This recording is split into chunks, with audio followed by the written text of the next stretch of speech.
Bene, allora buonasera a tutti, benvenuti, saluto le persone sia presenti fisicamente qui nell'auditorium della Camera di Commercio di Imperia, sia le persone che si stanno seguendo in streaming. Diciamo che una delle cose che poi ci porta a questa pandemia è che molte persone hanno iniziato a seguire anche gli eventi in streaming e ci sta ovviamente anche un discorso di comodità. Allora, secondo appuntamento di Liguria Food Ambassador. Ieri c'è stata il primo incontro che abbiamo svolto a Finale Ligure, oggi siamo a Imperia e poi il tour proseguirà nel mese di febbraio con le tappe poi di Sestri Levante, La Spezia e per chiudere poi a Genova. Allora, prima di presentarvi i relatori con i quali andremo a parlare di rapporto tra i prodotti DOP della Liguria e il canale Oreca, vi presento un attimino intanto il padrone di casa di questo bell'auditorio, quindi il presidente della Camera di Commercio di Imperia, il dottor Lupi. Prego, dottor Lupi, se vuole accodarsi al microfono per questo intanto saluto, come dire, di inizio dei lavori. Posso levare la mascherina? Sì, no? sì, assolutamente. Siamo assolutamente in sicurezza. Ma io con molto piacere porto saluto a tutti voi, agli ospiti, ai relatori, alla Regione Liguria, rappresentata dal vicepresidente, assessore al turismo, quindi un saluto a tutti quelli che sono collegati naturalmente. Credo che sia un'ottima iniziativa che ha intrapreso la Regione Liguria. Noi come sistema camerale siamo assolutamente sinergici, positivi, perché noi abbiamo una ricchezza in Liguria che è quello che è il prodotto tipico, rappresentato dai consorzi che saluto, rappresentato dalla filiera della ristorazione, dall'accoglienza, dall'hotellerie, da tutti coloro insomma che accolgono i visitatori italiani e stranieri, i quali naturalmente trovano degli ambasciatori sulla loro strada, che sono i nostri ristoratori, sono tutti coloro che accolgono nella ricettività la loro permanenza, e credo che questa opera di, mi permetto di dire, informazione, formazione per tutto il sistema sia estremamente preziosa, perché darà fidelizzazione dell'ospite, del visitatore, e naturalmente beneficio di tipo economico, perché poi cito un'esperienza di vita professionale che abbiamo realizzato nel tempo, quando abbiamo individuato allora, mi riferisco al prodotto olio, la Germania come destinatario estremamente importante. Come è nata l'origine dell'interscambio tra la nostra Riviera e la Germania per il consumo dell'olio extravergine d'oliva, proprio con i turisti che allora venivano nelle nostre coste, nel Dianese, io mi riferisco al nostro territorio, e pernottando, permanendo, no, in Riviera, hanno conosciuto l'extravergine, hanno imparato a degustarlo, a coniugarlo con i cibi di quel momento, e poi sono iniziati i flussi di importazione e esportazione. Ecco, questo per citare un dato storico. Quindi grazie, benvenuti, buon lavoro. La Camera di Commercio collaborerà nelle forme che la Regione riterrà, insieme a tutte le imprese, a tutti gli attori, e quindi buon lavoro e ancora complimenti di questa iniziativa. Grazie. Grazie Presidente, e grazie anche per l'ospitalità in questa bella sede. Allora, passiamo adesso alla Regione. Io invito a parlare Alessandro Piana, che è vicepresidente della Regione Liguria, ma è anche assessore all'agricoltura e marketing territoriale. Buongiorno, vicepresidente. Buongiorno a tutti. Mi unisco anch'io ai ringraziamenti al presidente Lupi, non soltanto come padrone di casa ovviamente, e che ci ha anche fornito la location, ma diciamo come collaboratore ormai concreto su progetti importanti come quello odierno, ma anche tanti altri. Quindi credo che la collaborazione fattiva e concreta che porta a dei risultati importanti, grazie, diciamo così, all'esperienza del presidente Lupi, è sempre ben accetta. Oggi viene lanciato per la seconda tappa, per la prima volta in Imperia, questo importante progetto di marketing territoriale voluto fortemente da Agenzia Liguria in collaborazione con i vari consorzi, e anche con un'interlocuzione di più di un anno con il territorio per andare a individuare quello che erano le esigenze primarie del settore, le criticità e quant'altro. Abbiamo visto già a partire dalle varie diciamo progettazioni europee, grandi progetti europei per quanto riguarda nel modo specifico l'agricoltura, molti soldi sono destinati proprio alla promozione dei prodotti e alla promozione dei vari settori. Poi c'è il collega Gianni Berrino che naturalmente parlerà per quanto riguarda il suo settore specifico, però ormai i filoni di finanziamento vengono dati anche non soltanto per diciamo così andare a identificare delle opere dirette, ma anche per la promozione. Quindi credo che il progetto Food Ambassador by Liguria sia proprio centrato, perché comunque va a raccogliere quelle che sono le esigenze di un territorio, ovvero della promozione del prodotto, e anche quelle che sono le esigenze del visitatore. Un visitatore che al giorno d'oggi appare sempre più esigente dal punto di vista ovviamente buono del termine, dotato di quella curiosità sana, non da, diciamo così, da morbosa da grande fratello, ma una curiosità sana che vuole conoscere quindi la storia del prodotto, come nasce, come viene trasformato, la storia dell'azienda, di chi lavora dietro quell'azienda e la storia magari del paese, del territorio. Ecco, credo che quindi il progetto odierno risponde a tutte queste esigenze, perché poi di fatto ambasciatori del gusto lo siamo tutti, non è soltanto il produttore, il trasformatore o il settore della distribuzione, lo è anche il consumatore, che poi è quello che è l'utente finale che dovrà portare un messaggio, ci auguriamo tutti, positivo ad amici, parenti di quello che ha trovato in quel determinato territorio. I nostri prodotti ovviamente è un modo di dire che non hanno bisogno di presentazione, ma in realtà hanno sempre bisogno di presentazione e promozione, altrimenti non saremmo qua oggi. Sono prodotti che magari sono limitati per quanto riguarda la quantità, ma hanno mai raggiunto dei livelli di eccellenza per quanto riguarda la qualità. E quando si parla di qualità ovviamente non si parla soltanto di caratteristiche organolettiche, ma si parla anche di una garanzia dal punto di vista sanitario.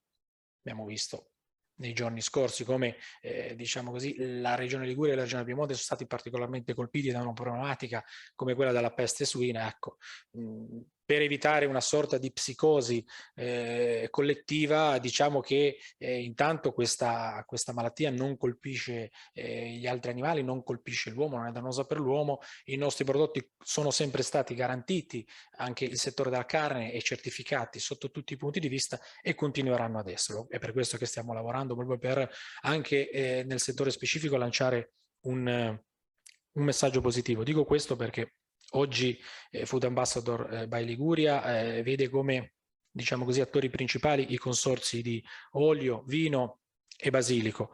Un domani ci auguriamo che siano diversi i settori del nostro territorio che possano entrare a far parte di questo progetto, quindi il settore della carne, il settore dei formaggi, tutto quindi la filiera lattiero-casearia e settori anche dei fiori. Questa è la volontà dei progetti, perché poi sostanzialmente oltre a fare le varie tappe sul territorio e a continuare a promuovere i prodotti, devono anche crescere come diciamo così componenti di quel progetto.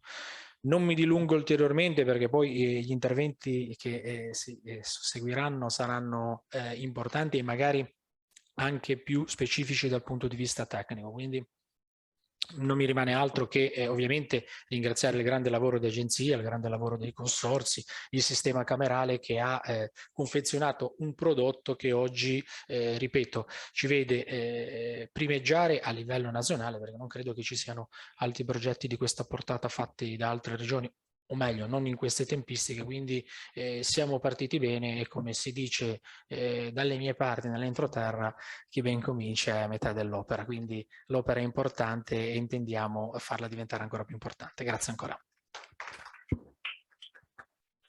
Grazie mille Alessandro Piana, tra l'altro ha già lanciato alcuni proprio dei temi che poi tratteremo nel corso delle relazioni, proprio di questo ponte, di questo stretto legame che unisce il mondo dell'agricoltura e il mondo del turismo. è esattamente questo il punto, quindi ha centrato perfettamente. E parlando di turismo, quindi chiamo anche sul palco Giovanni Berrino, che è l'assessore al turismo di Regione Liguria. Buongiorno Giovanni, ben arrivato. Potrei dirti siamo di nuovo qui, perché abbiamo già inaugurato alcune azioni negli anni scorsi di unione di questi due comparti e prosegue questo discorso, quindi sono molto lieto di ciò. Sì, sono molto soddisfatto che Agenzia continui a credere nel settore delle eccellenze e presentare le eccellenze della nostra terra attraverso il food e il wine. È una filosofia che, insomma, adesso poi si parlerà specificatamente dei nostri prodotti, dei prodotti della nostra terra, ma come assessore al turismo è un po' di anni che abbiamo compreso e abbiamo sfruttato l'importanza delle nostre eccellenze e l'importanza della nostra cucina e dei nostri prodotti, delle nostre ricette come promozione turistica diretta, per due motivi. L'uno, attraverso le analisi si sa benissimo che al di là degli interessi che portano i turisti in una certa zona, laddove trovano anche la pienezza dei sapori, quindi la bontà di quello che si mangia e si beve, tornano con una frequenza molto maggiore. Chi sceglie un posto per andare a mangiare una cosa è una percentuale molto piccola dei turisti che viaggiano. Succede, ma è una percentuale piccola.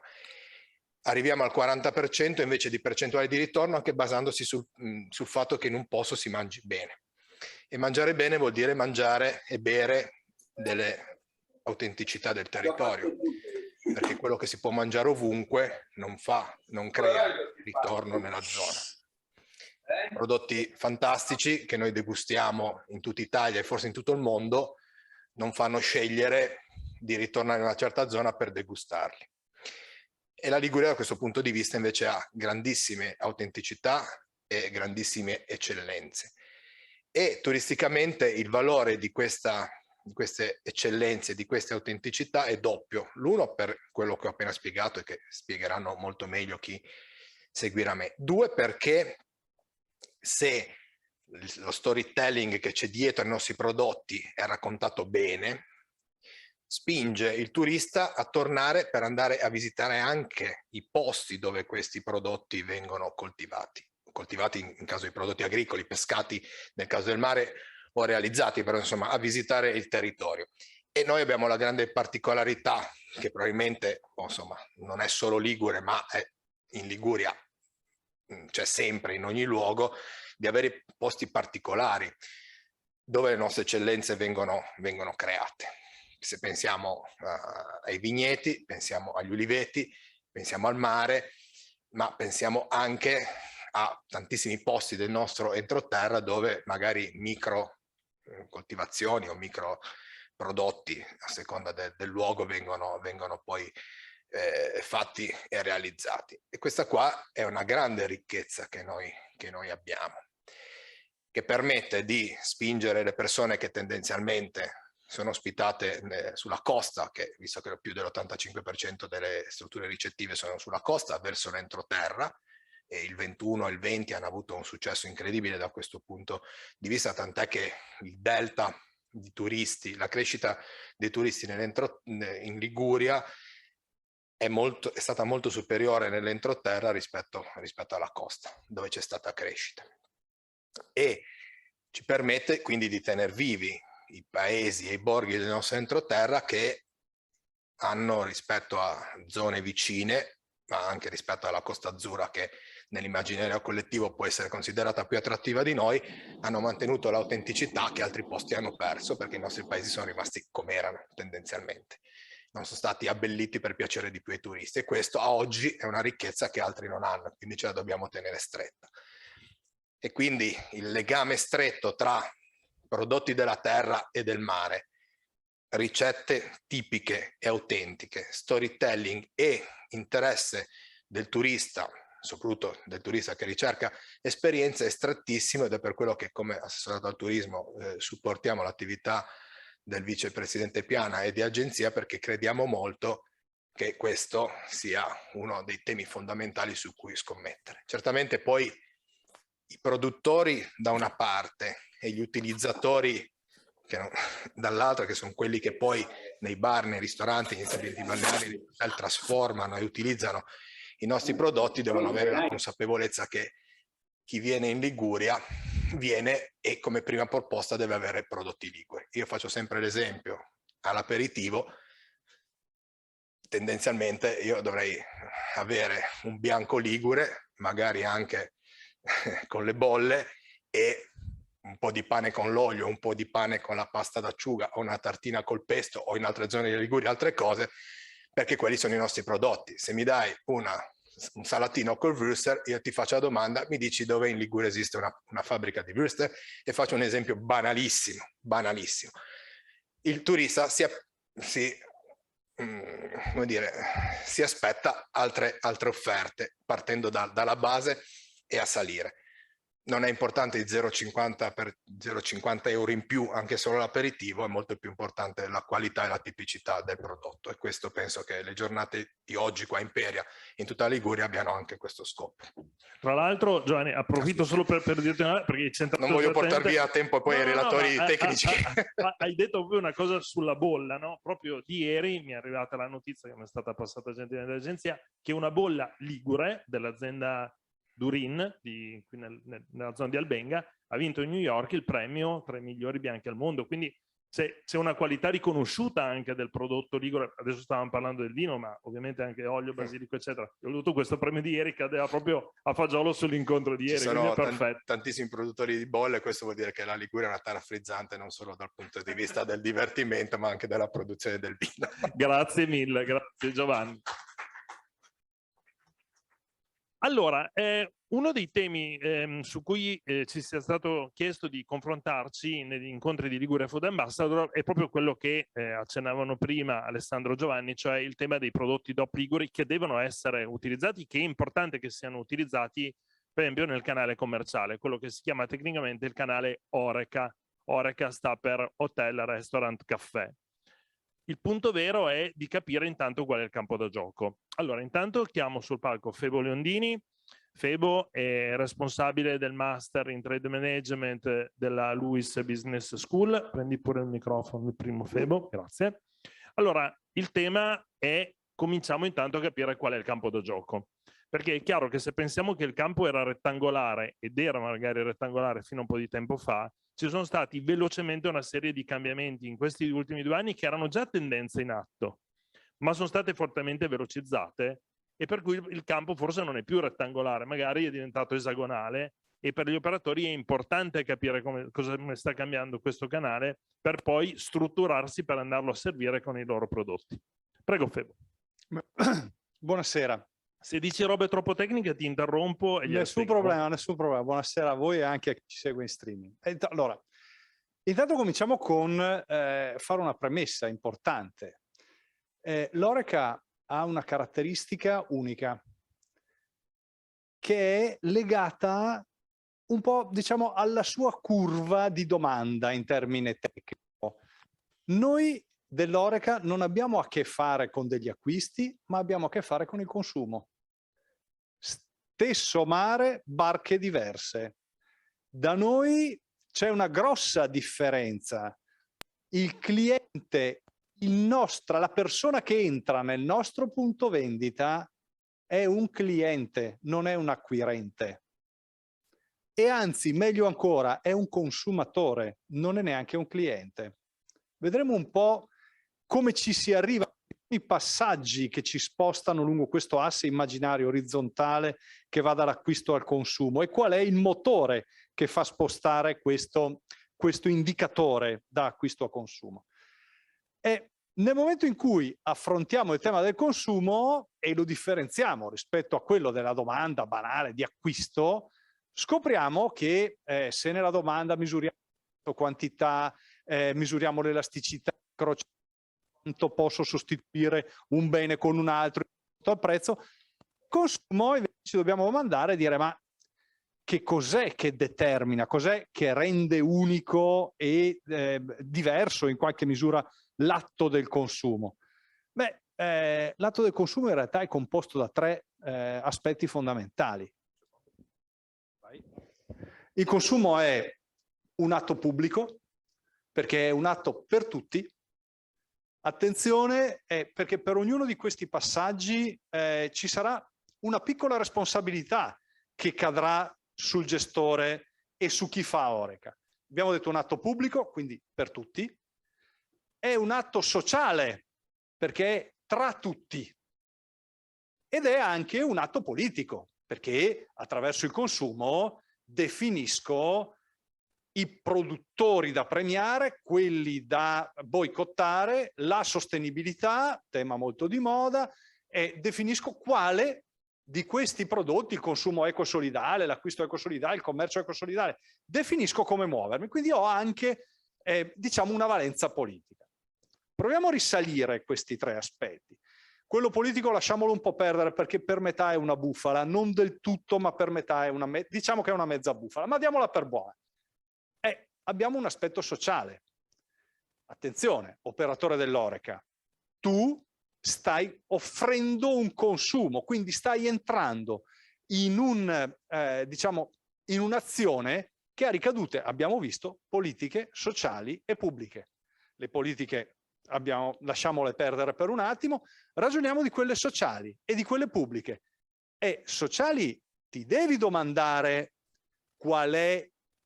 Non puoi dire io faccio parte di un ecosistema che ha ricadute pubbliche e sociali e poi nel momento in cui ti chiamo ad assumerti delle responsabilità scappare via.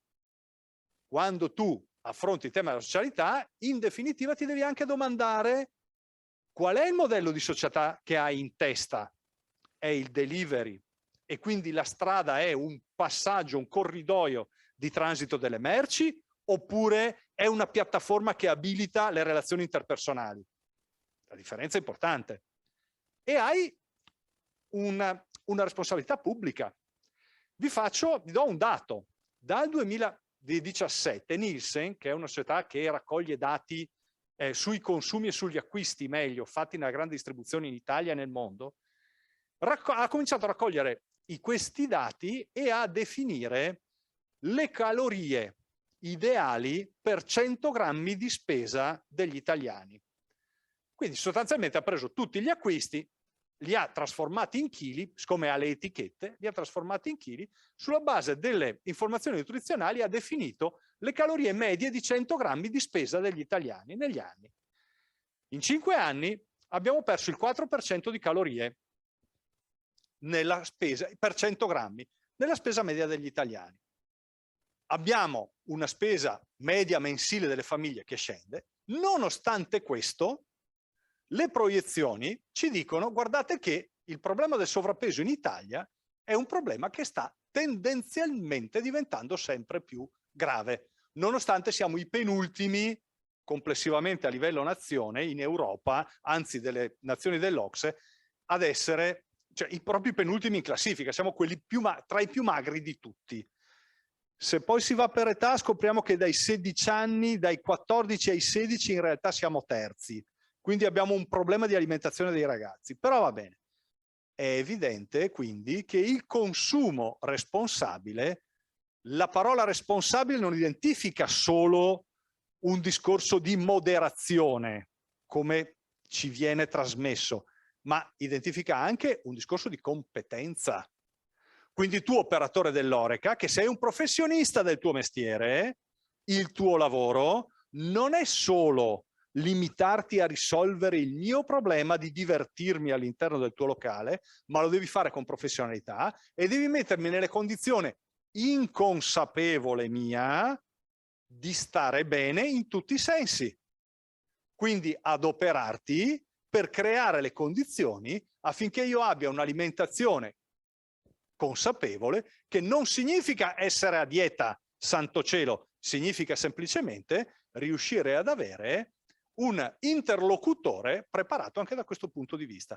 Volete qualche idea di questa roba qua? NutriBiz è una startup, ha fatto l'accordo l'anno scorso con Sky 24 a Milano. Oggi nella palazzina uffici di Sky 24 tutti gli impiegati che ci sono e non sono in smart working, quelli che sono in smart working si arrangiano, ma quelli che sono lì, il pasto lo ordinano da NutriBiz. NutriBiz che cos'è? Semplicemente un battaglione di nutrizionisti che ti chiede all'atto dell'iscrizione una serie di dati e sulla base di quello che tu gli mandi ti confeziona settimanalmente, anzi giornalmente, dei pasti bilanciati continuamente variati in base alle tue necessità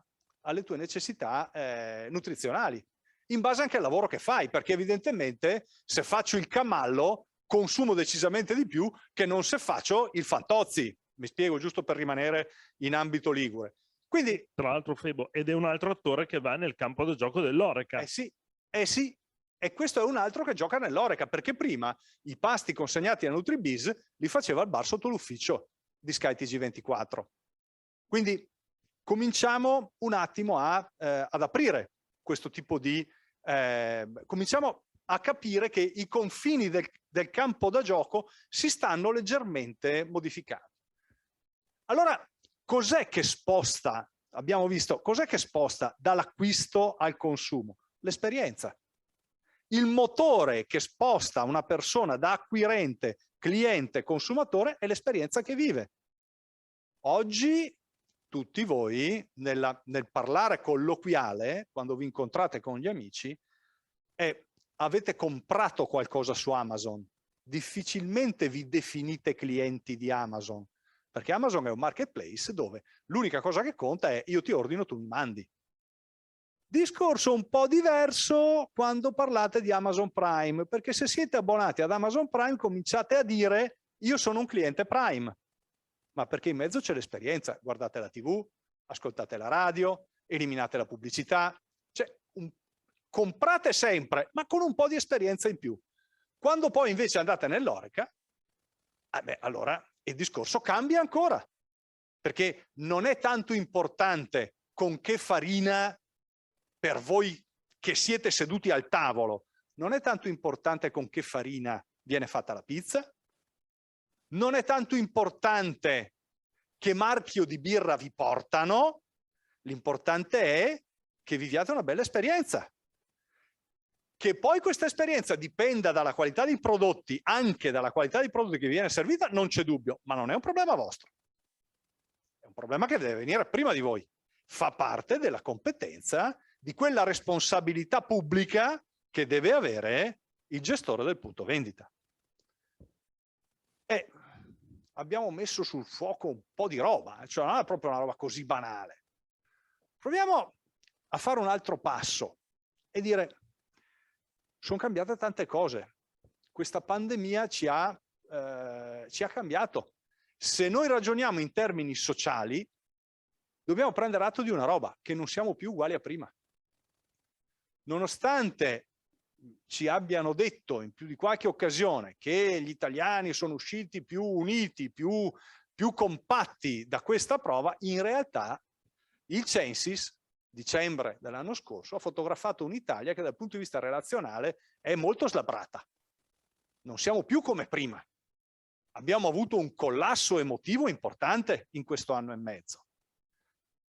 E siamo cambiati. Allora è evidente che se tutto quello che ci siamo detti prima sul consumo ha un riflesso così legato a noi, significa che quando cambia il modello di consumo nell'Oreca, vuol dire che siamo cambiati noi.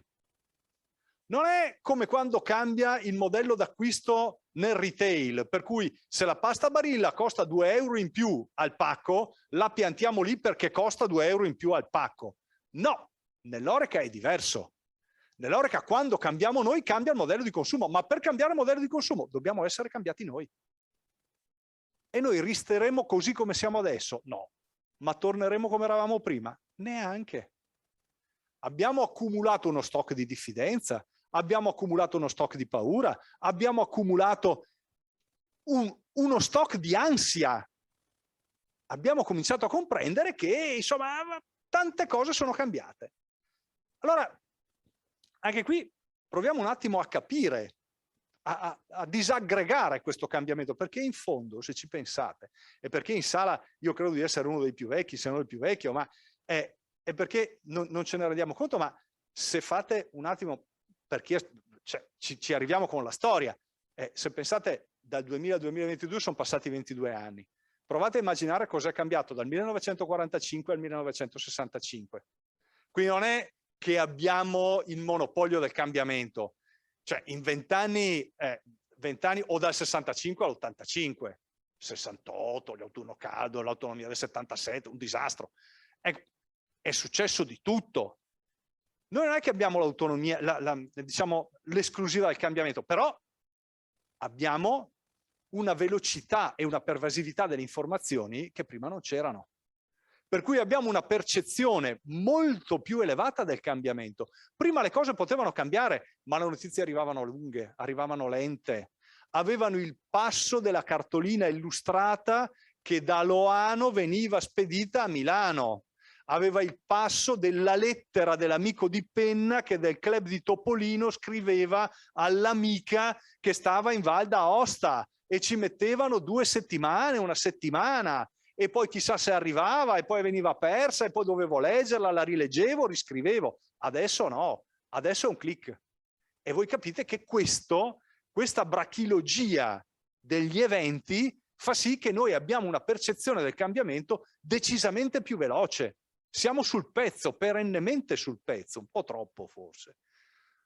Allora, proviamo a spaccarlo il cambiamento nell'Oreca. Torniamo con i piedi per terra. 4 gli aspetti: il tempo, lo spazio, la maturità e l'innovazione. Partiamo col tempo. Oggi in gergo da alberghi, l'ho scoperto ieri, si parla di bleisure, business più leisure. Oggi il tempo di lavoro si sta sovrapponendo con quello libero. Sta diventando una zona grigia, perché se sei smart working in un modo o nell'altro, qualcuno alle 8 ti chiama. C'è la lotta alla disconnessione. I miei figli sono in stage in qualche multinazionale, ogni tanto, siccome tra un esame e l'altro dell'università si collegano per mettere a posto delle cose, il loro tutor li becca alle 10 di sera e dice: attenzione, sono le 10, tu qui non dovresti esserci. Essendo stagisti non rispondono di pacca ma tu cosa ci fai? Dicono ah va bene, se ne vanno. Ma la regola è: esiste un diritto alla disconnessione, perché arrivi a un certo punto che devi fermarti, altrimenti la tentazione è forte. Ma questa tentazione evidentemente crea dei momenti, dei percorsi che indistinti, che non si riesce più a distinguere in maniera netta. E queste cambiano le regole del gioco, perché evidentemente in un albergo, piuttosto che in un appartamento, piuttosto che Airbnb, piuttosto che altri modelli, penso all'Anticaffè per esempio. L'Anticaffè è una catena internazionale di caffè in cui non paghi quello che consumi, ma paghi il tempo in cui sei seduto all'interno. Viene utilizzato dagli studenti per preparare gli esami. Entro 2 euro all'ora, 3 euro all'ora, e ti do biscotti e tè che ti prepari tu. Ti do l'utilizzo dell'acqua calda con un po' di biscotti del Mulino Bianco, roba di questo genere. Ma mi paghi per il tempo che resti.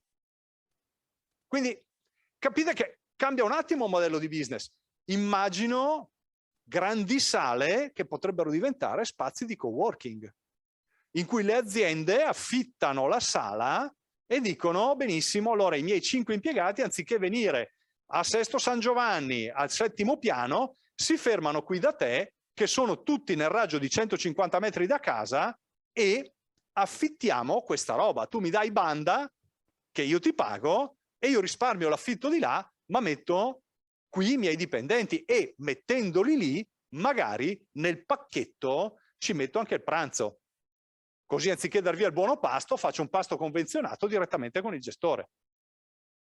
E voi capite che per i tipi di lavoro che possono essere gestiti in smart working, questo significa molto banalmente, ma non tanto, avere un'occasione per rivitalizzare i borghi storici. Cioè, chi mi dice che io devo per forza andare a lavorare in ufficio e non a Triora, per esempio, giusto per prendere un posto un po' famoso, ma anche, immagino, un po' perso nel nulla? Perché io non posso avere strutture attrezzate che mi consentono cose di questo genere? Non ve la faccio troppo lunga, ma voi capite che qua si potrebbe tranquillamente aprire anche tutto il mondo degli NFT sul turismo in una cosa di questo genere. Perché se riesco a digitalizzare questi pacchetti, questi slot, riesco a gestirli anche dal punto di vista logistico in termini di prenotazione in maniera molto più efficiente. E questo è il tempo. Parliamo del luogo, che è forse il casino più grosso. Oggi noi quando diciamo andiamo al bar, immaginiamo, cioè mentalmente ci spostiamo in un posto. A me verrebbe da dirvi, dopo tutto quello che ci siamo detti, che in realtà dobbiamo sganciarci dal luogo. Il nuovo Horeca non è un Horeca luogo, ma è un Horeca processo. E l'Horeca processo è diciamo, un processo proprio di unione tra domanda e offerta che prescinde dal luogo. Può avvenire in qualunque posto. Perché con tutto quello che ci è successo e con tutto quello che resterà, per quale motivo io non devo considerare Horeca i 5 amici che decidono, anziché andare in pizzeria, di mangiare la pizza a casa loro facendo una partita con la PlayStation? Perché quello non è Horeca? Perché quello lo è invece.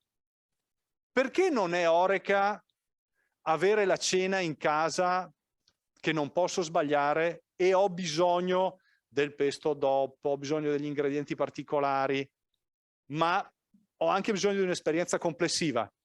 Ultimotocco.it, se ci andate su, fa anche questo di mestiere. O perché l'Horeca deve essere per forza al bar e non può essere la consegna di un certo tipo di alimento in un locker. Se contiene una spesa, un locker può tranquillamente contenere una cena. Perché Cheerfood, che ha 7, non una, 7 insegne di Horeca tradizionale, a un certo punto ha detto, siccome noi siamo bravi a fare le mense, a fare il catering, facciamo i dinner box, così prepariamo la cena per gli impiegati che abbiamo in ufficio, i quali passano giù, la prendono nel sacchetto e la portano a casa. Tutte ex pizze che non vengono consumate, ma quella famiglia sta facendo Horeca. L'Horeca è diventato un processo, è decontestualizzato, non è più localmente definito. È un Horeca che sta andando per un'altra strada. Chiara Ferragni. So se qualcuno di voi se li ricorda negli anni 90, i Fashion Café, la Trinity, Cindy Crawford, Linda Evangelista e Naomi Campbell. La trinità di quelli che hanno la mia età. Ecco, allora, quelle hanno aperto i Fashion Café, dei locali fisici che davano l'esperienza di vivere alla sera, forse una volta, una in 20 anni, di vedere le 3 ragazze che entravano. Ma voi capite che nell'Horeca processo Chiara Ferragni può, in una dark kitchen, quindi in un container dove fa produrre le ricette con la sua firma, può tranquillamente replicare il Fashion Café, ma lo replica a casa vostra. E quello è Horeca, ragazzi. Cioè, se ci sganciamo dal luogo, voi capite che cominciamo ad attribuire senso a tutto quello che ci è successo in questo anno e mezzo, al delivery, ai locker, alle dark kitchen, container, ristoranti senza posti a sedere, a NutriBiz, agli anticaffè, a Chiara Ferragni. Attribuiamo senso, Roncadin Pizza, magari a voi dice poco, è il secondo, era il primo, credo sia, il primo produttore di pizza surgelate in Italia. Subito a ruota c'è Ital Pizza a Modena. Quello ha comprato una serie di ape, cuoce la pizza all'interno dei supermercati, ma addirittura con queste ape è andato anche a cuocere la pizza in qualche quartiere lì intorno dove ha la fabbrica, a Pordenone. Quello sta facendo Horeca, non è che sta facendo altre cose. E d'altra parte, se ho 5 o 6 persone che si riuniscono e dicono, guardate, insomma, siamo qua, se andiamo in ristorante magari rischiamo, poi abbiamo la sessione d'esame, aspetta, no, non mi muovo, restiamo a casa. Quelli stanno facendo Horeca, non è che non lo stanno facendo. Quindi, attenzione, il passaggio è un passaggio importante, è un passaggio sul quale fare una bella pensata, perché passare dal luogo al processo significa allargare in maniera spaventosa il perimetro del mercato. Perché a questo campo punto, da gioco. perché a questo punto i percorsi si allargano tantissimo. Volete l'ultimo? Spero che questo ne abbiate sentito parlare, io l'ho anche utilizzato, Blue Rhapsody. Blue Rhapsody è straordinario, era partita 4 anni fa come startup di Barilla. Questi signori cosa hanno preso? Una stampante in 3D, più di una per la verità, una stampante in 3D e fanno la pasta con la stampante in 3D. Bah, insomma, fin qua poco. 1 anno e mezzo fa hanno cominciato a brevettare i formati di pasta. E questo significa che se tu vuoi utilizzare quel tipo di formato devi chiedere il permesso ai signori di Blue Rhapsody. Brevettare la pasta, Rana ha brevettato un certo tipo di tortello. Se vuoi replicarlo, mi dispiace, ma è meglio che gli chiedi il permesso, perché se no ti denuncia e la vince. Voi capite che questo è un altro modo di fare Horeca che parte dall'industria, non più dal consumatore, ma provate a immaginarvi, se ci fate un giro, tra l'altro adesso per San Valentino ha lanciato dei finger, della pasta finger food, fate bellissima figura spendendo un po', però molto meno di quanto si può immaginare. E voi capite che se io devo presentare, ne parlavamo con Carlo in questi giorni, un piatto di pasta alle vongole, ho la scelta dello spaghetto alle vongole, ho la scelta della pasta fatta a forma di vongola riempita con le vongole. È certo che cambia tutto, cambia completamente gli equilibri perché il ristoratore fa una bellissima figura, ma il cliente si fidelizza un po' al ristoratore, ma tanto al formato di pasta. Perché quel giorno che non servi più la pasta in quella maniera lì, magari qualche cliente lo perdi. E Barilla è questo che vuole. E questo ci porta ad introdurre un altro piccolo concetto che buttiamo lì, ma poi andiamo per ragioni di tempo. L'Horeca non è più una filiera, ma è un ecosistema. Perché quando Barilla riesce a fare una roba di questo genere qui, saltando, o meglio utilizzando, ma muovendosi in maniera non meccanica, ma in maniera completamente indipendente, siamo in un ecosistema. La filiera è un passaggio meccanico. Guarda, immaginatevi il cambio di una bicicletta. Muovo una leva, scatta un ingranaggio, scalo la corona, la catena si sposta. Tutto è preordinato. Posso muovere la leva in maniera più rapida e saltare addirittura un ingranaggio, che non succede niente. Ogni tanto cade la catena, ma vabbè. Ma non succede niente. In un ecosistema no. In un ecosistema non posso saltare un passaggio, perché saltare un passaggio significa perdere biodiversità, significa che qualche specie muore in un ecosistema. E noi siamo in un ecosistema per 2 motivi. Il primo perché non possiamo chiamarci fuori, perché se proviamo a saltare un passaggio siamo noi quelli che usciamo. E il secondo perché il gioco non è più sequenziale, ma è simultaneo. Tutti si muovono indipendentemente dagli altri e contemporaneamente con gli altri. Non ho più un nesso di relazione meccanica. Tutto si muove, sta continuamente girando e al centro non c'è nessuno. Mi fanno un po' ridere quelli che dicono che al centro mettono il cliente. In realtà il centro non esiste. Le stelle fisse di Aristotele non ci sono più. È arrivato Galileo che ha detto guardate che sì, forse avrete anche ragione, metterete anche a bollire nell'olio, però si muove, eppur si muove. Quindi passaggio non banale quello da luogo a processo, me ne rendo conto, però cominciamo a farci su una pensata. La maturità di un settore e soprattutto diciamo, di un modello dipende non dallo stato di avanzamento della tecnologia, ma dalle attese. Quando io mi sento dire che il bambino di 8 anni è più bravo perché gli è innata la capacità di smanettare sul telefono, mentre io che sono del Novecento questa capacità non ce l'ho innata, mi viene un po' da sorridere. In realtà non è che il bambino abbia innato qualcosa che non ho io, è che per il bambino è assolutamente normale che mettendo un dito su uno schermo lo schermo reagisca, mentre per me non è normale perché io arrivo da un mondo a tastiera, ma è semplicemente l'attesa che ha il bambino. Esattamente come noi abbiamo assolutamente chiara l'attesa che anche se non abbiamo la patente, non ci preoccupa troppo il fatto che ci sia qualcuno che guida un autobus. Siamo maturi dal punto di vista dei trasporti. Benissimo. Non lo siamo dal punto di vista tecnologico, dal punto di vista della tecnologia spicciola nell'oreca. Perché se vediamo qualcuno che paga con un NFC, tiriamo l'occhio, ah ma funziona, ma aspetta, ma cosa mai Google Pay, no, cos'hai? Stiamo lì a farcela raccontare. Se poi arriva qualcuno che dice io pago in Bitcoin, allora mandiamo in crisi il sistema. Non siamo maturi.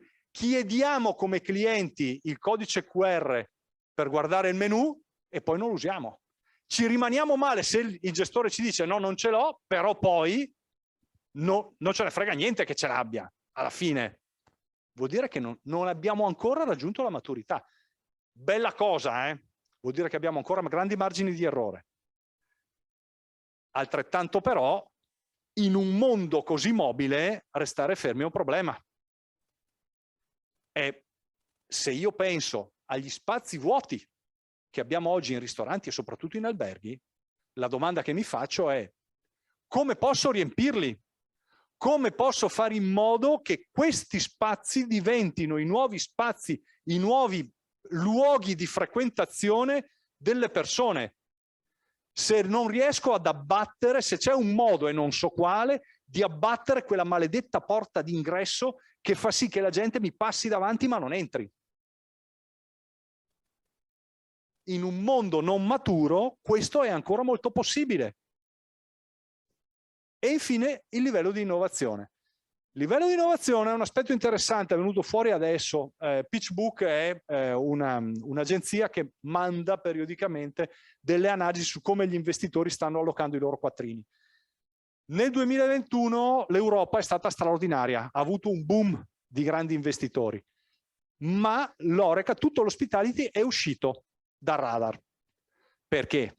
Probabilmente perché non essendo ancora un mercato maturo e avendo speso una barca di soldi nei 3 anni precedenti, perché ne sono stati spesi tantissimi, l'idea è, secondo me, aspettiamo un attimo, vediamo cosa succede, manteniamo con un filo di gas gli investimenti aperti e vediamo se in questo anno, anno e mezzo emerge un modello principale a cui accodarci.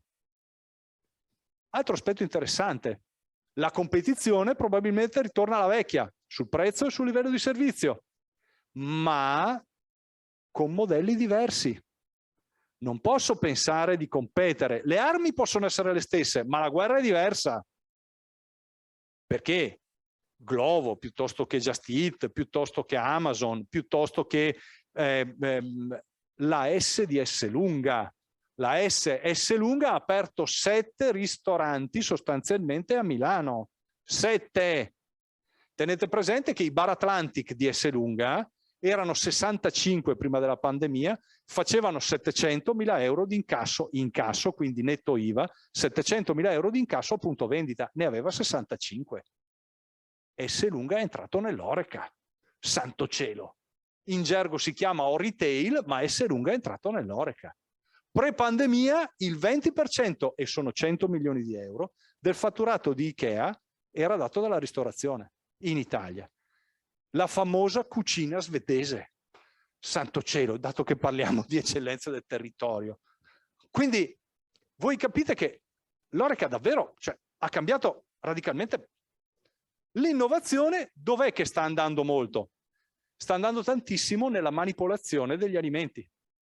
La carne a base di estratta dalle piante, il latte estratto dalle piante, cioè si stanno muovendo tantissimo verso questa direzione. Ma l'Horeca qui fa da spettatore, aspetta, vede, stiamo tranquilli, ma la cosa importante è che non mi aspetto grandissimi investimenti in nuove forme distributive, ce ne sono già tante. Torneremo ai fatturati pre-pandemia? Sicuramente sì, non ho dubbi su questo, ma ci torneremo con un universo molto più frastagliato. Prima c'erano i bar, i ristoranti, gli alberghi, le birrerie, i pub. Adesso c'è anche il delivery, ci sono le dark kitchen, c'è il Deliveroo, c'è il mondo, c'è tanta altra gente che beve nello stesso stagno. bisogna un attimino svegliarsi. Percorso alla fine di questa roba qua qual è? Beh, la digitalizzazione è uno degli aspetti importanti di questo percorso. È un aspetto importante perché la digitalizzazione consente di recuperare efficienza, ma anche di aumentare l'efficacia.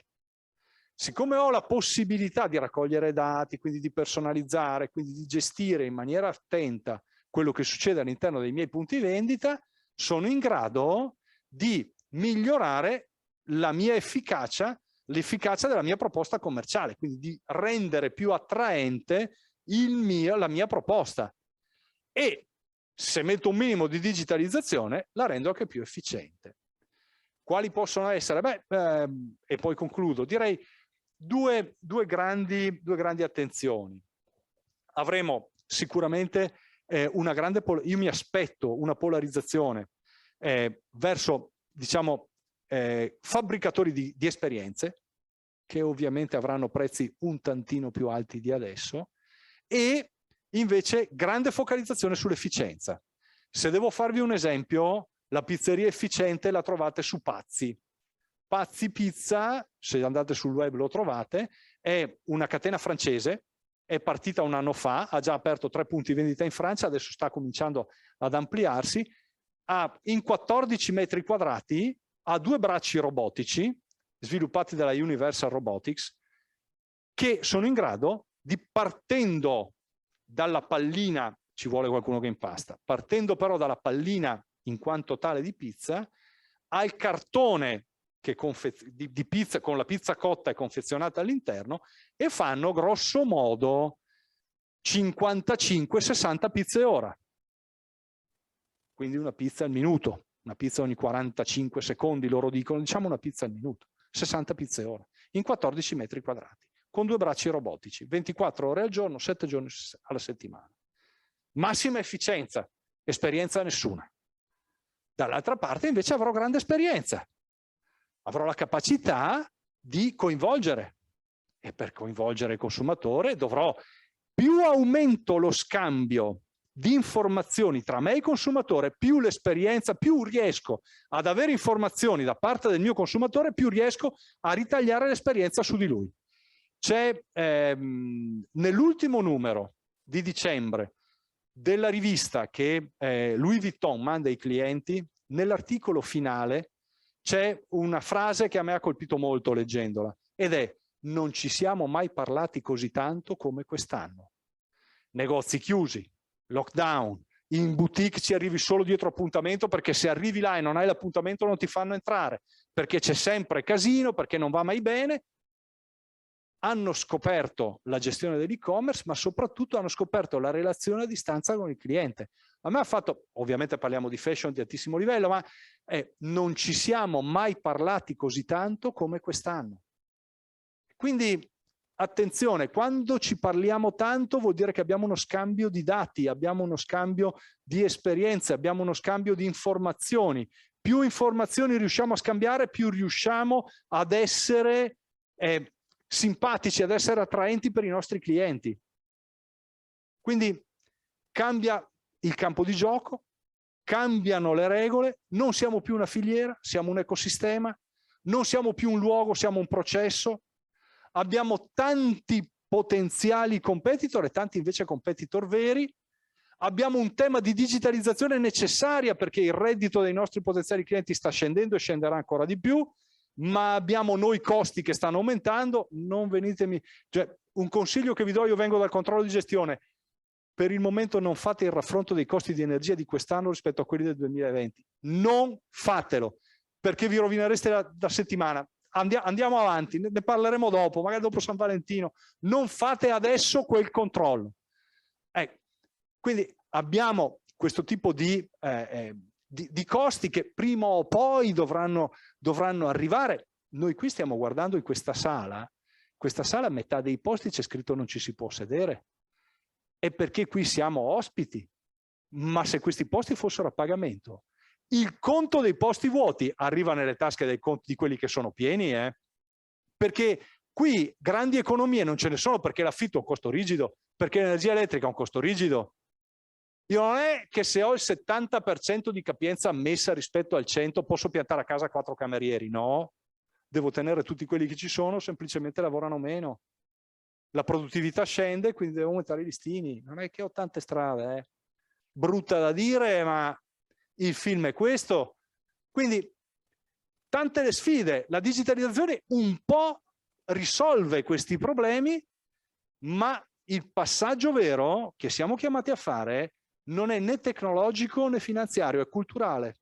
Dobbiamo cominciare a capire che è più che cambiato il perimetro del campo da gioco, non so neanche più quale sia il campo da gioco. Cioè, giochiamo, è buono tutto, stiamo giocando a tutto campo. Bellissima notizia, perché il mercato è diventato infinitamente grande. Un po' meno bella, perché per giocare in un campo così grande bisogna conoscere bene le regole. Regole che in questo momento non sono scritte. E anche gli attori, mi permetto di dire, Sì. è proprio quello che dicevamo prima. Regole che non sono scritte e che toccano scrivere. E d'altra parte, se no io cosa ci sto a fare qua? Ho finito. Grazie, grazie Febo. Tieni pure il microfono così lo consegniamo in regia. Allora, intanto volevo dirvi una cosa che avrei già dovuto dirvi prima, ma vi dico adesso. Non vuole essere un monologo, è il nostro, quindi se c'è qualcosa di non chiaro o qualcosa che volete aggiungere o segnalare, alzate la manina e ne parliamo. Vuole essere una chiacchierata tra di noi, ok? Non una lezione magistralis. Tanto vi ringrazio perché ho visto i ragazzi dell'Enoteca Regionale, eccoli, e il Consorzio dell'Olio. Non so se c'è anche qualcuno del Basilico, no, forse lo sono due, intanto grazie di essere qui. Allora, abbiamo parlato di cambiamento in atto nel campo da gioco. Allora, vi presento Raffaele Timossi, beh, molti di voi lo conoscono, Raffaele Timossi è il titolare della Timossi, ecco qui c'è il microfono Raffaele, della Timossi che è l'azienda più importante qui in Liguria sul settore della distribuzione beverage. Allora, regia, aspetta che adesso facciamo entrare. Si è acceso? Forse ci siamo. Ci siamo, ok. Allora, Febo appunto vi ha spiegato che il campo da gioco dell'Horeca è cambiato tantissimo, ci sono tantissimi nuovi attori dentro questo campo da gioco, per cui se parliamo di utilizzo di prodotti DOP nel canale della distribuzione, nel canale di chi poi fruisce di questi prodotti, bisogna avere ben chiaro che ci sono attori diversi che li stanno utilizzando e quindi ci sono processi diversi che si stanno instaurando per andare a fornire questi interlocutori. Perché poi il problema è di dare il prodotto affinché qualcuno poi lo utilizzi. Perché Giovanni ha detto chiaramente una cosa prima, se tu assaggi un prodotto buono, poi dopo torni in quel territorio, ma devi avere la possibilità di fruire di quel prodotto lì. Quindi cerchiamo di capire con Raffaele appunto che cosa sta cambiando da chi opera sul vostro territorio. Grazie intanto di essere qui. Grazie a voi. Cerchiamo, tanto la nostra azienda si occupa di distribuzione da 60 anni sul territorio ligure e nazionale. Discutiamo con Febo spesso della visione, che non è fantascienza, anche se in alcuni momenti può sembrarlo. Il mercato sta notevolmente cambiando, il nostro mercato Horeca ha varie influenze con altri attori che arrivano sul campo, il campo che cambia, i ruoli che non sono più ruoli, sta diventando una confusione tremenda. Ora io cerco di riportare il campo un attimino nelle dimensioni in cui siamo, perché abbiamo ancora un campo sul quale giocare. Allora, i temi importanti, e lo stiamo vedendo in questi ultimi 2 anni, quanto il mondo Horeca sia di fatto strettamente legato al mondo del turismo, specialmente in una regione come la Liguria. Quando parliamo di Horeca parliamo di turismo, parliamo di territorio, parliamo di prodotti, parliamo di produttori e parliamo di salvaguardare tutto questo patrimonio che è tutto sinergicamente molto legato uno con l'altro.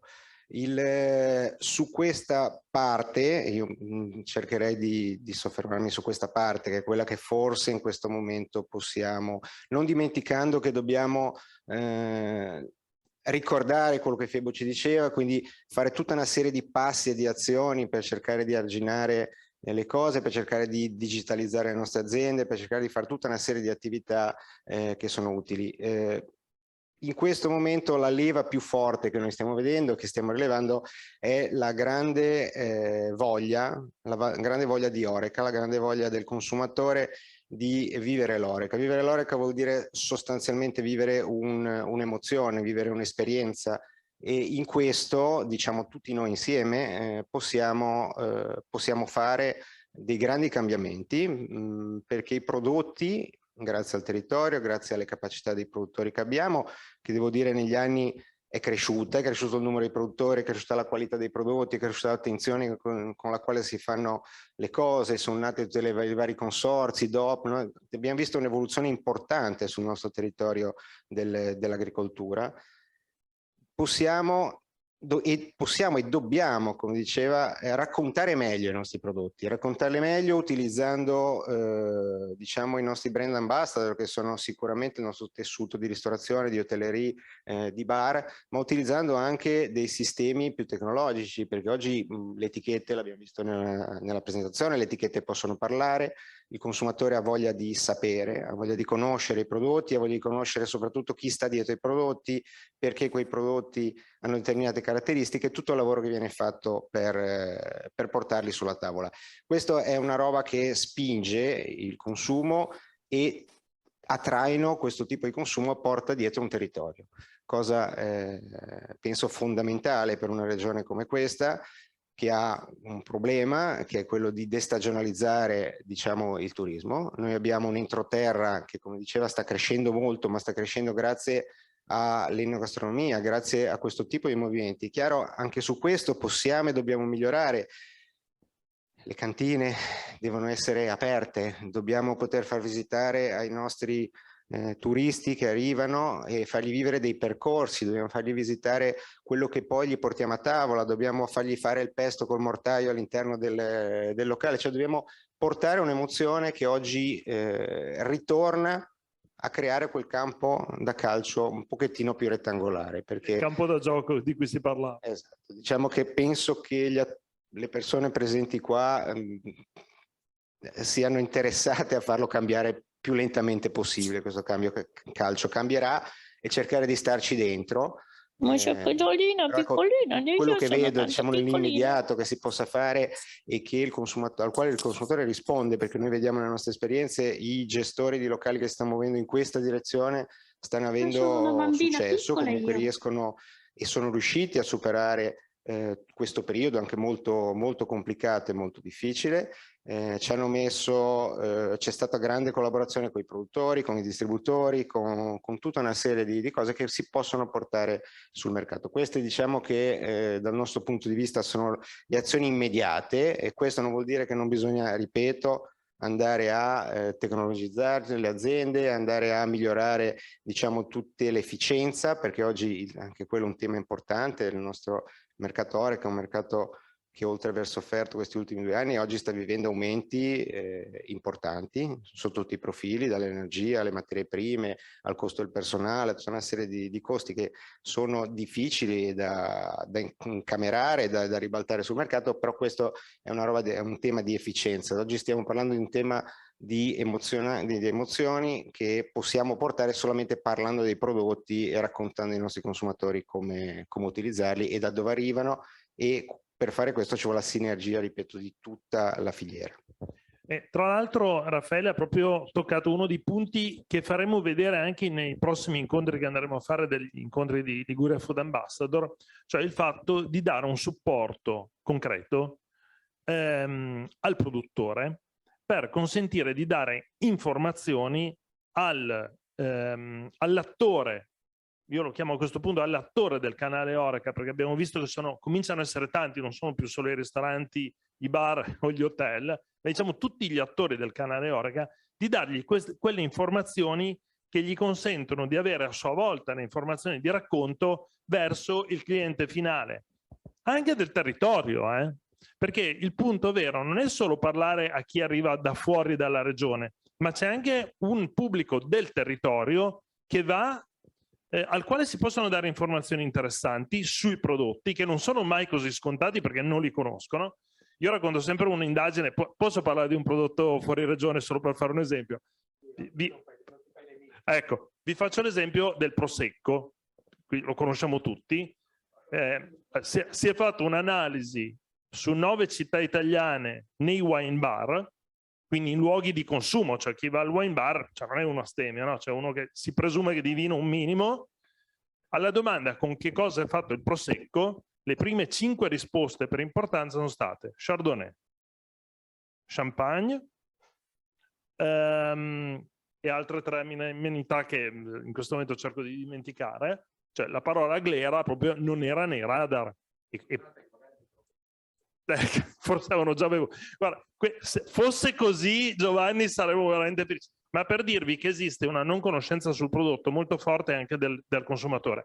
Quindi da questo punto di vista dare degli strumenti è fondamentale. Quello che ha detto Raffaele è esattamente uno dei punti chiave.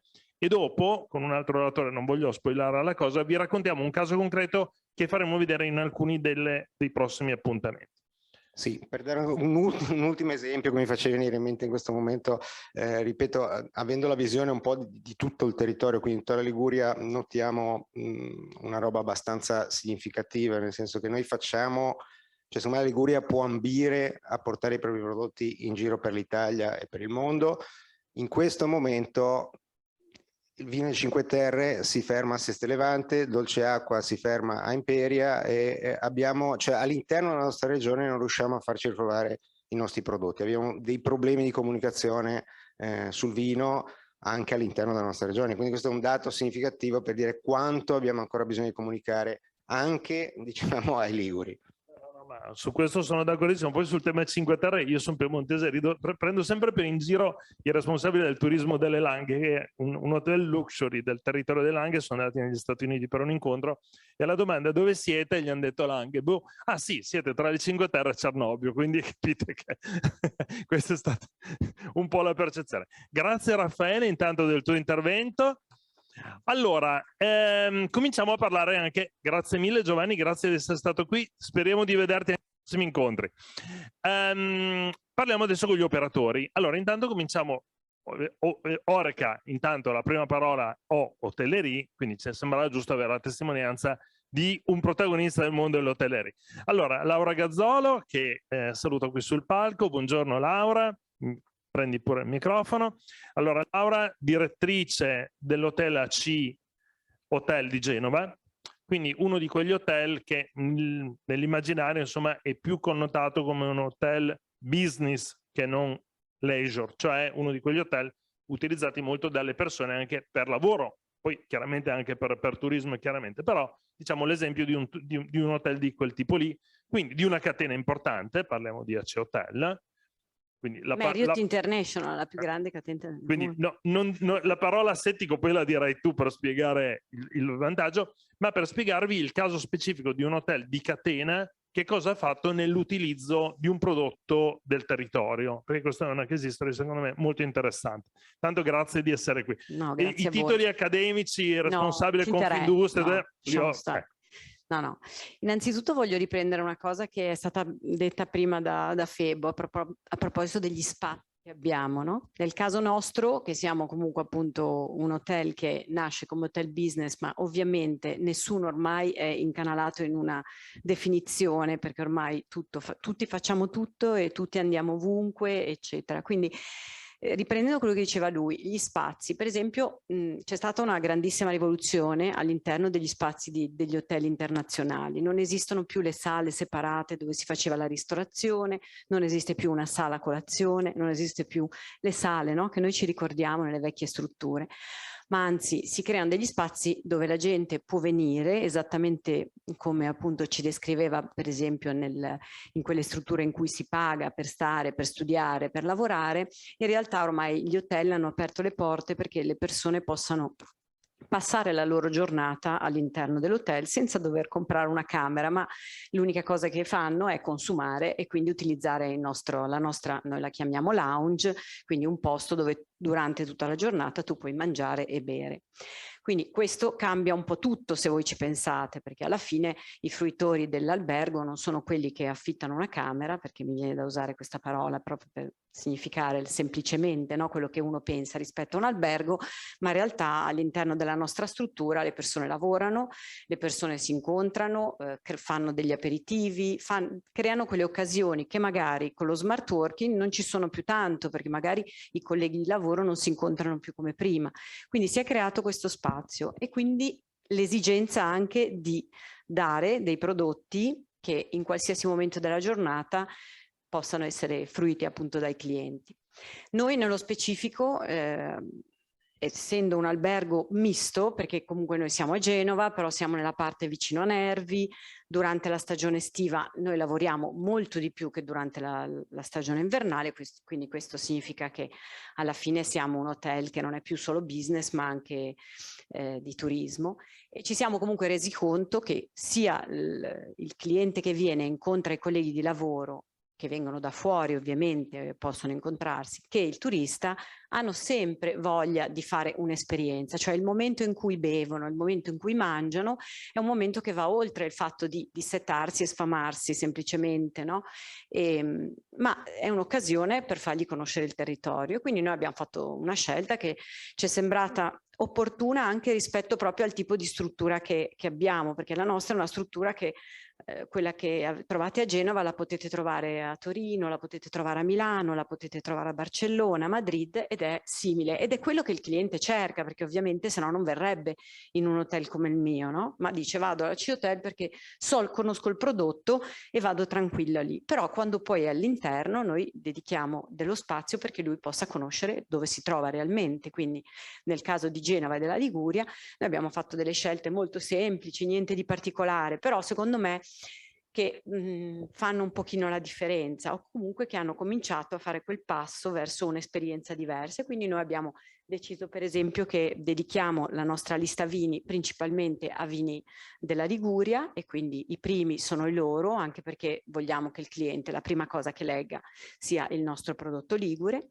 Creiamo sempre all'interno del nostro menù ci sono prodotti locali con denominazione, da dove vengono, se uso un certo tipo di aglio parlerò di quell'aglio, se uso una certa cipolla sarà quella cipolla, eccetera, eccetera, perché pensiamo che comunque questi richiami ormai le persone le vogliono sapere che cosa hanno nel loro piatto, eccetera. E quindi una delle cose che abbiamo fatto è il semplice piatto che tutti noi facciamo, no? Nelle nostre strutture, di dare la pasta al pesto, chi fa le trofie, chi fa le trenette, da noi si fanno i mandilli, insomma tutte queste cose qua. Alla fine il basilico però deve essere DOP e quindi io lo scrivo perché penso che il cliente possa comunque apprezzare questa cosa e magari ci metto anche l'azienda dove ho comprato il basilico, perché comunque penso che sia un valore aggiunto. Certamente comprare il basilico DOP può costare un pochino di più, questa è una cosa che voglio aggiungere oggi, però io credo che quell'euro in più sul piatto, se uno vuol mangiare il pesto e viene a mangiarlo da noi, non noterà che costa un pochino di più, perché alla fine avrà mangiato un prodotto del territorio. Anzi, diventa un argomento ulteriore di racconto, quello che dicevamo prima, sì, no? Assolutamente.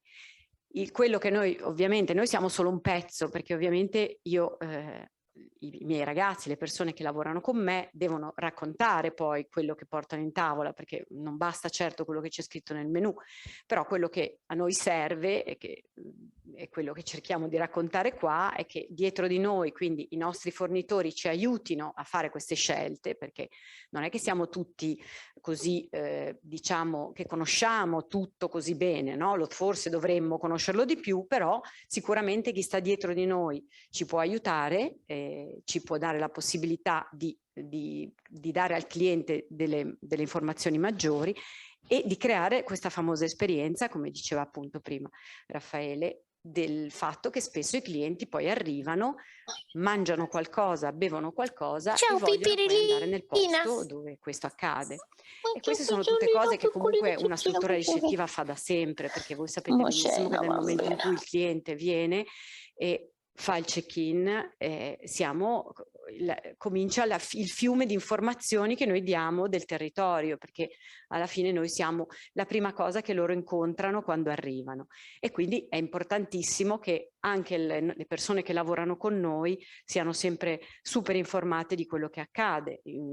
Per esempio noi su Genova abbiamo comunque fatto un'iniziativa che tutte le cose che accadono sulla città, spesso non so se succede anche qui da voi, ma da noi mandano l'invito al direttore, no? Vieni, c'è la presentazione di questo. E io mi sono un po' rivoltata, dico il direttore se ci vuole andare ci va, si paga anche il biglietto, va a fare.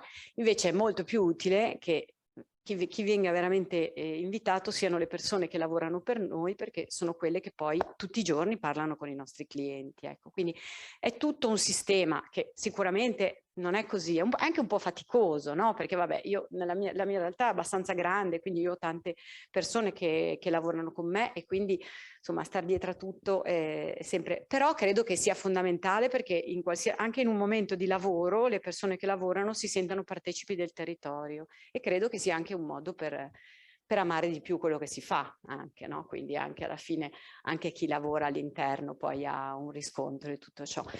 Questa è un po' la mia esperienza, e ovviamente...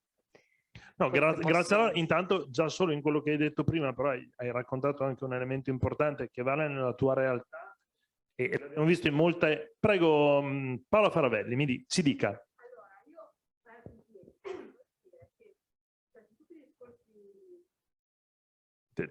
io Sentite o volete un microfono? Si sente? molto belli, ma io per esempio lavoro tanto sul mio territorio, vendo case, però mi piace non vendere la casa ma vendere il territorio, quindi ho difficoltà appunto a trovare questi famosi produttori, perché hanno difficoltà loro stessa. Non si sente. Allora ti diamo un microfono, Paola. Io ho fatto la domanda per avere il microfono. Non volevano darti la parola. Girati verso le telecamere così ti riprendo. Ok. Ciao.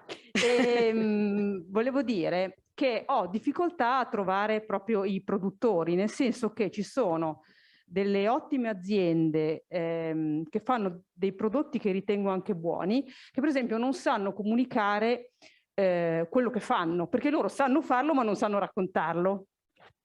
E ho... che anche... Che ci sta. Che ci sta, no? Diciamo. C'è questo essere slegati, la parte social. Io con Carlo per tanti anni abbiamo girato anche per queste piccole aziende cercando di far capire come funzionava la parte social, no? Del promuoversi. I siti internet, mani nei capelli, cioè proprio delle cose oscene che non riescono a raccontare minimamente la bellezza, l'atmosfera, il prodotto, niente. Sanno fare il loro prodotto, ma c'è quello scarto tra quello che loro sanno fare e la possibilità di chi vorrebbe trovarli di trovarli, perché non li riesce a trovare in nessuna maniera, nemmeno io li riesco a trovare. No, ma c'entri un tema, e guarda, stiamo quasi per spoilerare una soluzione pratica che stiamo testando con Roberto. No, ma hai portato veramente, non era preordinato l'intervento, no. Però il fatto di farsi trovare però su i una capita di un consorzi tema... possono essere d'aiuto, voglio dire, in quel caso i produttori, quando si mettono insieme e che quindi hanno quel consorzio, è più facile avere un interlocutore che è quello. C'è tanta anche divisione, cioè vabbè, il problema, no? L'essere un pochettino separati, il fatto che il vino delle Cinque Terre non arrivi da noi significa che c'è qualcosa che non funziona nella capacità di comunicazione, no? Si continua a parlare di queste cose, però poi in realtà c'è difficoltà anche di condividere. Le persone guardano purtroppo spesso l'uovo oggi invece la gallina domani, quindi si tengono il loro orticello. È tipico un pochettino forse di aver paura di perdere qualcosa, invece la condivisione. Però se già mi date la risposta allora... Sì, no, ma grazie Paola. Intanto il tema di farsi trovare è sicuramente un tema da parte delle aziende, e farsi trovare e poi offrirsi ai canali commerciali. Stiamo parlando appunto di cambiamento del campo da gioco, proprio per far capire che non è più come una volta. Ci sono tanti altri attori che devono e possono utilizzare quei prodotti. Bisogna capire, e Raffaele ha proprio toccato questo tema, come approcciare questi canali, perché poi glielo devi dare il prodotto, perché questi poi lo servono. Quindi è assolutamente un tema. Intanto grazie Laura del tuo intervento. Allora, parliamo di ristorazione. Allora, Roberto Panizza, intanto ti invito sul palco. Allora, lo presento. Roberto Panizza è ristoratore, perché ristorante genovese di Genova, organizzatore perché il microfono è là, Roberto, perché organizza il campionato mondiale del pesto, quindi siamo in terra di basilico, no? Quindi questo è chiaro. E in più, questo l'ho già anche detto ieri, lo ripeto anche oggi, perché forse è un tuo ruolo meno noto, è anche probabilmente il primo player in Liguria, sbaglio, il primo player in Liguria sul mondo dell'e-commerce, perché ha una sua piattaforma di vendita di prodotti online. Quindi, come dire, ha 3 ruoli nei quali il tema di come servire il prodotto e della percezione del consumatore, di come il prodotto diventa ambasciatore, perché poi è questo il tema di questi incontri, li vive in prima persona. Spoilerò la cosa che vi volevo vedere prima, che faremo vedere in alcuni degli incontri che seguiranno a questo. Roberto, con alcune aziende della zona di vicino a Genova, del Basilico, ha creato una case history che faremo vedere, per far vedere come il prodotto fisico, può essere la bottiglia del vino, dell'olio, il vasetto del pesto o il mazzo del basilico, possono diventare uno strumento di informazione all'operatore, ristoratore, bar, oreca, quello che fa il locker, quello che volete voi, per consentire poi a lui di passare queste informazioni al consumatore finale, quindi valorizzare e per farsi trovare, quello che dicevi tu prima, Paola. Prego, Roberto. Eccomi. Stavo pensando che siamo qui a Imperia e uno bravo c'è, che è Carli, che ha cominciato tanto tempo fa, e quindi forse sono secondo, cioè sicuramente, forse anche 20esimo, adesso, con un bel distacco. No, ma difatti ieri il responsabile del consorzio dell'olio, che saluto, ha sottolineato giustamente che Liguria è terra di grandi produzioni sul territorio di olio, ma anche di grandi competenze nella miscelazione di oli di vari territori, che è una competenza importante. Meravigliosa. Ma va bene. Sono un po' disorientato, anche perché chi mi ha preceduto è stato bravissimo e quindi riuscire ad essere all'altezza è praticamente impossibile. Ma partiamo dal genovese, come tra le varie cose di cui posso parlare, sulle quali posso offrire qualche spunto. Vabbè, il genovese è la trattoria di famiglia, questo locale nel centro di Genova, si chiama il Genovese Occhiello Cucina Ligure, quindi diamo un'identità abbastanza precisa.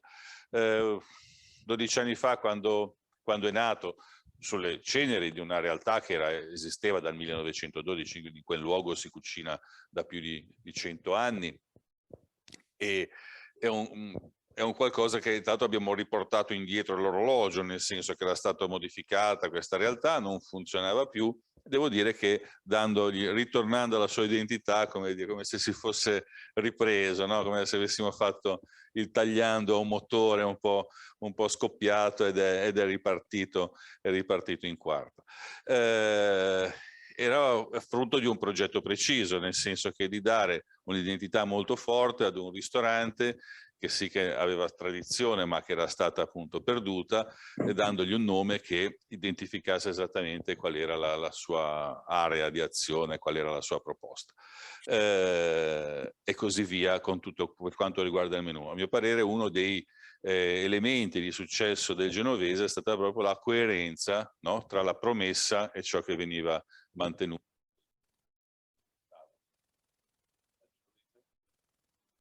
Regia, il volume del microfono. Allora, aspetta, adesso dalla regia ci passa. È stata colpa mia, cioè okay. Un tastino nascosto sul fondo, è troppo moderno, insomma. Non lo so guidare.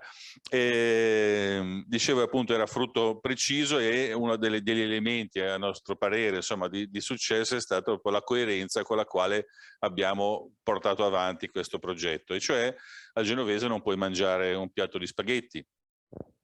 Non ce l'abbiamo proprio gli spaghetti, non è che non li vogliamo fare, non puoi mangiare una milanese, non puoi mangiare nulla che non faccia parte di quella categoria, no? Di quel catalogo di prodotti della tradizione ligure che sono condivisi anche magari in maniera un pochino antologica, nel senso che lo stoccafisso d'estate non si fa, ma di solito nella tradizione malgenovese lo trovi, perché comunque è un piatto che è così caratteristico, no, della nostra tradizione, della nostra cultura, che lo si mantiene, chiaramente le trippe d'inverno vanno di più, d'estate vanno di meno, magari le trippe accomodate diventano l'insalata fredda di trippa d'estate, ma comunque sono sempre presenti e così via. E questa è una cosa importante. La carta dei vini era divisa in Liguria e il resto del mondo, quindi cercando proprio di separare chiaramente, no, la proposta dei vini liguri con tutto quello che poteva essere il resto della proposta,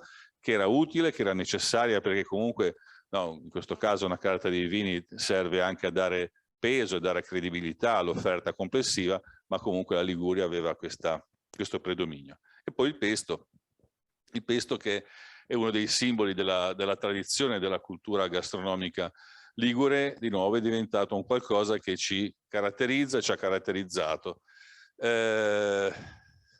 Ultimamente è un qualcosa che sta diventando quasi, che stiamo dando per scontato, no? Qualcosa che vabbè, che c'è, che ci deve essere. 20 anni fa forse si faceva quasi fatica a trovarlo, nei ristoranti che avevano un pochino più di charme, di importanza. Oggi lo trovi anche negli stellati, perché è diventata un'offerta che non può mancare. Poi magari non è il piatto, diciamo, di riferimento, però ci deve essere. E questo ci dà proprio anche un po' la dimensione di come nel tempo, per fortuna, si è evoluta anche l'attenzione al territorio. Lo diamo per scontato, dicevo, e magari, come dire, sembra un po' di parlare sempre delle stesse cose, no? Si cerca di variare, poi dopo un po' il giocattolo vecchio stanca. In realtà mantiene un'attrattività importantissima e con qualcosa che mi dispiacerebbe che venisse perduto, non tanto perché poi io vabbè il pesto lo produco o perché lo propongo o perché organizzo il campionato mondiale di pesto, perché tra le righe in questi ultimi mesi, in questi ultimi anni, no, dicevo basta sto pesto, no, basta il pesto, no? Che è vero, abbiamo una gastronomia ricchissima e ogni parte, no? Pensiamo alle potenzialità della farinata, secondo me, che sono inespresse, no? Potrebbe essere una cosa, cioè la risposta ligure alla pizza, no? Perché no? Ma la teniamo un pochino più Formazione indietro. forte, questa qua. Ma certamente. Però diciamo che no, potrebbe avere una dignità maggiore rispetto a quello che viene, per la quale viene proposto, che magari è un complemento, però insomma non è una cosa alla quale si dà importanza. Nella tradizione era una cosa importante, esistevano i farinotti che facevano solo quello. E proprio perché appunto a forza poi di sentirne parlare lo dai per scontato. Perché lo dico? No, adesso c'è stata una trasmissione televisiva che recentemente ha parlato di per fortuna che non hanno parlato di pesto, pesto, basta. In realtà ancora la settimana scorsa abbiamo avuto al Genovese una troupe del TG1 francese, di TF1, che ha fatto un servizio, è andato a visitare, li abbiamo portati a visitare le serre, anche poi in funzione di quel progetto di cui ti avevo parlato, ma in realtà la chiave è stata il pesto, cioè questi qui mi hanno contattato perché erano interessati a fare un servizio sul pesto, sono arrivati da Parigi con l'aeroplanino, abbiamo portati a vedere le serre, l'abbiamo portati a vedere un'azienda che produceva pesto che non era la mia, perché sennò dice sto Panizza non può fare tutto lui, quindi alla fine c'è qualcuno che vende e c'è qualcuno che parla, io alla fine sono sempre quello che parla, ma va bene. E quindi abbiamo legato questo discorso del pesto, del mortaio, abbiamo fatto giocare ai bambini, ha fatto un corso di pesto ai bambini e qui c'è il gioco dell'interattività e quindi questi 8 bambini sono divertiti tantissimo, no? A preparare il pesto al mortaio e questa cosa andrà poi in onda entro febbraio sulla televisione francese. E questo di nuovo diventa un altro aggancio, no? Per parlare poi di Liguria, per parlare di territorio, per parlare di materie prime, per parlare di prodotti e poi chiaramente ognuno sfrutterà queste opportunità in maniera più o meno, no? Efficace, capace, eccetera. C'è posto per tutti, sono prodotti da €1, sono prodotti da €10 e questo è anche un po' il bello di questa partita. vabbè, questo appunto era una sorta di appello, no? di attenzione, perché veramente se no rischiamo, no? di cambiare gioco una volta che hai acquisito, no? un punto di forza, poi lo abbandoni perché diventa, no? culturalmente snob, no? non giocare più quella partita, ma facciamo qualcos'altro. Invece bisogna sicuramente allargare la cerchia. La Liguria non è solo pesto, la cucina ligure non è solo pesto, ma sicuramente quello rimane un elemento importante. Un'altra cosa di cui mi piace parlare, ma che poi probabilmente si aggancia alla cosa che andremo a vedere dopo, giusto? Non la facciamo vedere okay, oggi, pardon. avremo la disponibilità su 2 degli incontri prossimi, però intanto adesso raccontiamo anche qualcosina di che cos'è, poi lo faremo Sì, vedere. no, ma è un progetto che nasce proprio da un bando della Regione Liguria sulla filiera corta, al quale noi abbiamo aderito insieme a delle aziende agricole locali. Poi qui parliamo, insomma, la produzione di pesto, la produzione agricola intorno al pesto, quindi il basilico in provincia di Imperia è fondamentale, no? Insieme a qualcosa che si sviluppa a Sarzana, sono i centri maggiori per la produzione di basilico. Non lo devo dire io, ma lo sapete meglio di me, ma lo riconosciamo. e quindi c'è tutto questo, c'è questo mondo qua. Però poi ci sono anche dei piccolini sparsi, la famosa zona di Pra, no? Che vanta diciamo, la creazione di un sistema di coltivazione del basilico, quello che poi ci ha portato alla fogliolina piccola, al mazzetto raccolto a mano, eccetera, eccetera, che non è più l'elemento fondamentale della produzione del basilico, rimane. Queste aziende stanno andando in sofferenza perché sono sempre più piccole, perché hanno un orizzonte commerciale limitatissimo, che è nel comune di Genova sostanzialmente, un po' perché la logistica è complessa ed è costosa, un po' perché appunto sono realtà piccole che non sono particolarmente strutturate, stanno cominciando a fare fatica. Allora si è pensato di riunirle in un consorzio. Noi ci stiamo occupando della parte commerciale e della parte logistica, con l'obiettivo di portare fuori da Genova, dalla Liguria e magari anche dall'Italia questo prodotto che ha un valore intrinseco altissimo, un valore culturale, tradizionale, qualitativo notevolissimo. È che magari il ristoratore di Bari, piuttosto che di Berlino, piuttosto che di Roma e di Milano, fa fatica a trovarlo. Perché poi c'è anche un livello di servizio, no? Che è necessario, nel senso che non tutti, cioè, se uno lo vuole disperatamente ce l'ha, no? È presente a Parigi, è presente a Londra, è presente sicuramente a Milano, vi posso dire dove, ma ce l'ha uno a Parigi, non è presente sul mercato. E quindi questa cosa potrebbe essere l'embrione di un progetto che si andrà poi a sviluppare nel tempo. No, molto bene. Appunto, vi accennavo che in uno dei prossimi incontri toccheremo un po' il tema di come appunto il prodotto fisico possa diventare uno strumento di supporto nei dati verso l'operatore del canale Horeca, e quindi era quello che poi alla fine è il tema di tutti questi incontri, come il prodotto fisico. In questo momento stiamo parlando delle 3 DOP Liguri naturalmente, ma come diceva prima anche l'assessore Piana, l'obiettivo è poi quello di ampliare il progetto anche su altre produzioni del territorio. È chiaro che il prodotto fisico deve diventare uno strumento di supporto per il canale Horeca, qualunque sia esso l'attore che poi lo andrà a interpretare, e di supporto anche verso il cliente finale. Quindi nei prossimi incontri, se ci seguite, anche in streaming faremo vedere questa case history che è stata realizzata grazie al supporto di Roberto con alcune aziende, è presentata quest'anno in anteprima alla BTO a Firenze. Il 1° dicembre è stato presentato il progetto, poi l'abbiamo fatto vedere a Genova nell'incontro di presentazione stampa del progetto Liguria Food Ambassador, e lo illustreremo in 2 degli incontri che seguiranno l'incontro di oggi, dove saremo appunto a La Spezia, a Sestri Levante, e poi per chiudere il 28 febbraio, spero di non sbagliare le date, a Genova, e dove entreremo anche in questi incontri ancora di più all'interno anche del racconto dei produttori e delle 3 DOP con il supporto appunto di Enoteca regionale, del consorzio dell'olio e del consorzio del basilico DOP. Bene, prego. Roberto, credo che sia stato il primo ristorante in cui ho visto la stroscia Visto che siamo da queste parti, la stroscia, tu sai cos'è la stroscia? Sottotitoli per la regia che forse... Non sa cos'è la stroscia. Scusate, io sono di Genova e non la conoscevo fino al momento in cui sono andata a mangiare da Roberto e Roberto dopo qualche settimana mi ha spiegato che cos'era, da dove arrivava e io poi mi sono informata. Questo perché questo è un racconto poi alla fine, no? Di quello che succede. Dopodiché ho portato un'amica dopo 2 settimane ed era un'amica che era del Tiguglio, che tra l'altro lei ha un negozio di pasticceria e dico guarda, l'ho portata a mangiare da Roberto e gli ho fatto conoscere questo prodotto che lei non aveva mai visto e stiamo parlando della stessa regione, no? Quindi un prodotto che...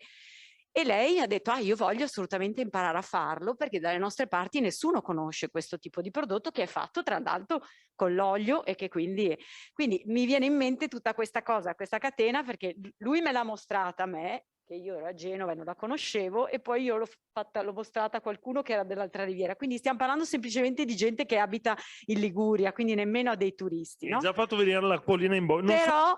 Però questa è una delle cose che ha fatto Roberto, perché qua non avete detto niente poi alla fine di tutte le cose che lui fa da questo punto di vista. Solo la bio richiederebbe ora. Grazie. No. Grazie a te. Volevo dire ancora, scusatemi, una cosa, no, questo progetto del Basilico che si chiama Genovese Storico, proprio perché si va a cercare nella storia, e che è assolutamente funzionale al sistema basilico in generale, perché offre, come dire, l'opportunità di raccontare delle storie che altrimenti che sono facilmente comunicabili e che poi a sua volta poi si trascina tutto il sistema, e cioè è molto affascinante vedere una persona sdraiata su un asse dentro una serra che raccoglie gambo per gambo basilico. Non è quello che fa l'economia della produzione del basilico, adesso gli amici del consorzio lo sanno bene, però è la cosa che ti fa raccontare, no? Allora, quello lì diventa l'elemento di traino per poi tutto un sistema che poi vede la grande industria che mette il bollino, no?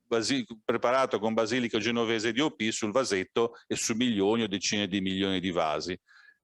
E quello un po' mi ricorda sempre la situazione dell'aceto balsamico tradizionale di Modena, no? Per cui lo storytelling ci racconta delle botti, delle cose, eccetera, eccetera, ma il sistema, il fatturato, poi lo fa col basilico, con la bottiglia dell'olio dell'aceto da 5 euro e non quella da 150 che si compra al supermercato. Bene. Va bene. Grazie Roberto. Allora sì, fategli l'applauso che è meritatissimo.